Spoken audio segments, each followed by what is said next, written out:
Dismayado ang mga nakaligtas at ang mga kaanak ng mga namatay sa aksidenteng kinasangkutan ng GV Florida bus noong Pebrero. Ito ay matapos alisin ng Court of Appeals ang suspensyon sa prangkisa nito.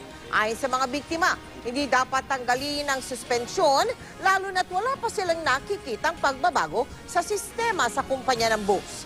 Pero giit naman ng korte, walang nilabag ang kumpanya pagdating sa prangkisa, kaya hindi rin makatarungan na suspendehin ito.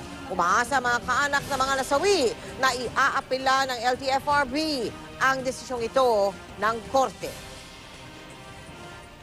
Ako, kasama ng mga anak ko ay hindi maintindihan ang ibig sabihin ng ruling ng Court of Appeals.